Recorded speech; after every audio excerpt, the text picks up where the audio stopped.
Coming up on Mountain News this morning, an Eastern Kentucky Sheriff's Office hopes to take a bite out of the crime by adding some new collars to its crew. And two mothers from our region set out to sue the Magoffin County Board of Education and the bus driver who was behind the wheel when their kids were hurt in a crash. Dedicated to Eastern and Southern Kentucky, this is WYMT Mountain News this morning. It's Friday and it's 5:34. I'm Dakota Makris. Good morning to you. And you know, you all probably don't need to really dress warm this morning if you're heading out the door. I don't know, letting the dog out. Brandon might disagree. I don't know. In some places, you said it's kind of everywhere. The it all depends on where you're at this morning. So if you're closer to the Kentucky-Virginia border, yeah, you might need a jacket. Right. But if you're over toward I-75 and up to the north there, probably not. Probably not this morning. But again, we start with the Lake Cumberland camera. We're taking a look at that as we head down to the south and to the west this morning, down in Pulaski County. The source there by SPEDA, the Somerset Pulaski County Economic Development Association there. And again, we're continuing to see a quiet morning out there, but that will change in the next 24 hours as we see some rain chances try to move toward our region. But again, the temperature swing is drastic this morning. 30 in Jonesville to 59 in Irvin this morning. And it is 60 in Louisville right now. But I'd say temperature will come down just a smidge more.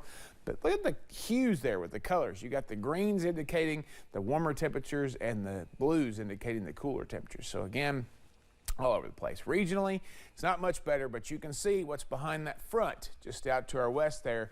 Springfield, Missouri is at 42, St. Louis, Missouri at 52. So some cooler air, nothing like we saw the other day, but I do believe winter will make a return back to close to normal temperature sometime next week. But for right now, enjoy the warmth because it's going to be around again today. 66 the forecast high. I think we'll still be in the 60s all the way through 5 o'clock. So enjoy that.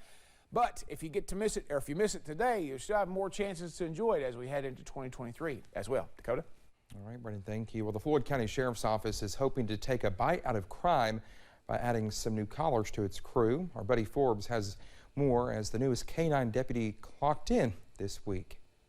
The Floyd County Sheriff's Office is in the process of rebuilding. Kind of a little bit of relief that comes over you that we're almost there, we're getting back. While promising to always remember. That dog Drago he was an animal, son. He was a little fur missile, but I got to say, K-9 Bear, he's going to be a good one. He just wants lovins. He knows he's going to go to work. The newest deputy hit the streets this week. He's not a Drago yet, but we're getting there. Load. Yes. K-9 Bear joins handler Alan May in the department's efforts to serve and protect. In a world full of narcotics, a world full of people that run, a world full of people that, go missing, that ability to have a dog to track, the ability to have a dog that can smell drugs, the ability to have a dog that will chase down a bad guy. It's amazing. Stepping into the role as the first new furry crime fighter since K-9 Drago was killed during the Allen ambush. I won't say it completes us, but it does give us a feeling of we're getting back. We're almost there. And though no K-9 could fit Drago's collar, May says the new addition to the team is more than equipped to get his paws on the perps. Best security system I've ever had. Keeping the deputies safe. Anything with the press of a button, I got a partner to back me up. The drugs off the streets. I'm really hoping that fear that these canines instilled is back established to the streets. And providing a deep sigh by adding some fur to the fight. In Floyd County, Buddy Forbes, WYMT Mountain News. Well, he's certainly a cute little fellow. Well, Bear is one of two new canines for the department. The second police pup will head into its 8-week training with Deputy Destin Newsom soon. Well, we now know the arrangements for Harlan Boys Choir co-founder David Davies. He died Wednesday at the age of 87. Davies' visitation will be Tuesday from 11 a.m. to 2 p.m. at the Harlan Baptist Church, with the funeral immediately after. He will be buried at Rest Haven Cemetery. One volunteer fire department in Logan County, West Virginia, is paying tribute to one of its fallen brothers. In a post on the Corps Volunteer Fire Department Facebook page, members announced the death of their safety officer, Jeff Jones, last Friday. We were told Jones had battled some severe health issues recently and was not able to overcome them. His funeral arrangements are not known at this time. Well, a report from the Mine Safety and Health Administration says a series of safety violations contributed to the death of a Lynch coal miner. 33-year-old James Brown was killed in a roof collapse on March 20th in the Darby Fork mine in Harlan. The report says the mine operator, NMET, failed to perform a required examination to spot possible hazards, and the proper support needed for the section of roof that killed Brown was not in place at the time of the incident. Brown had 13 years of mining experience and left behind a wife and 3 kids.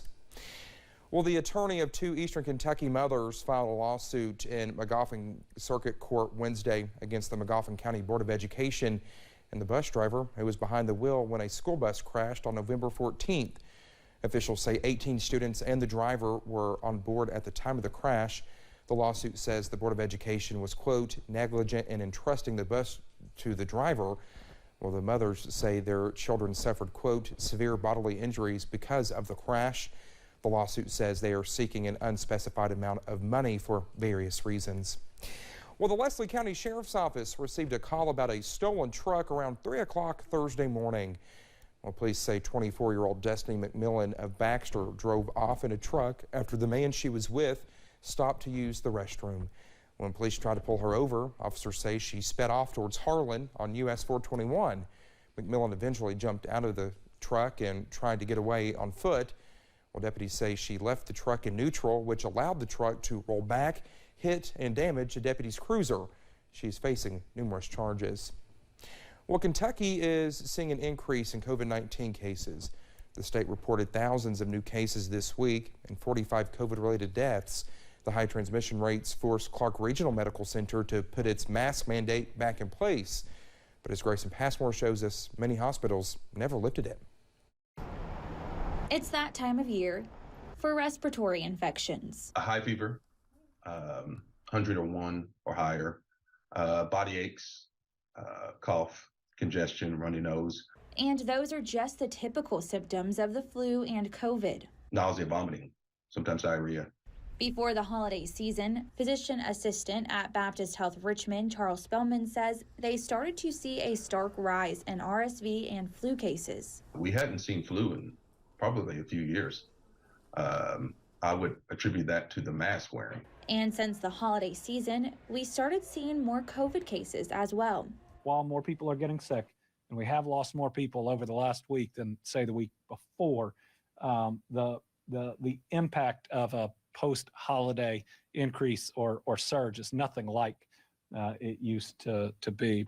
But it is enough for those at Clark Regional Medical Center to reinstate a mask mandate. A mandate those at Baptist Health Richmond say they never lifted. This is the season.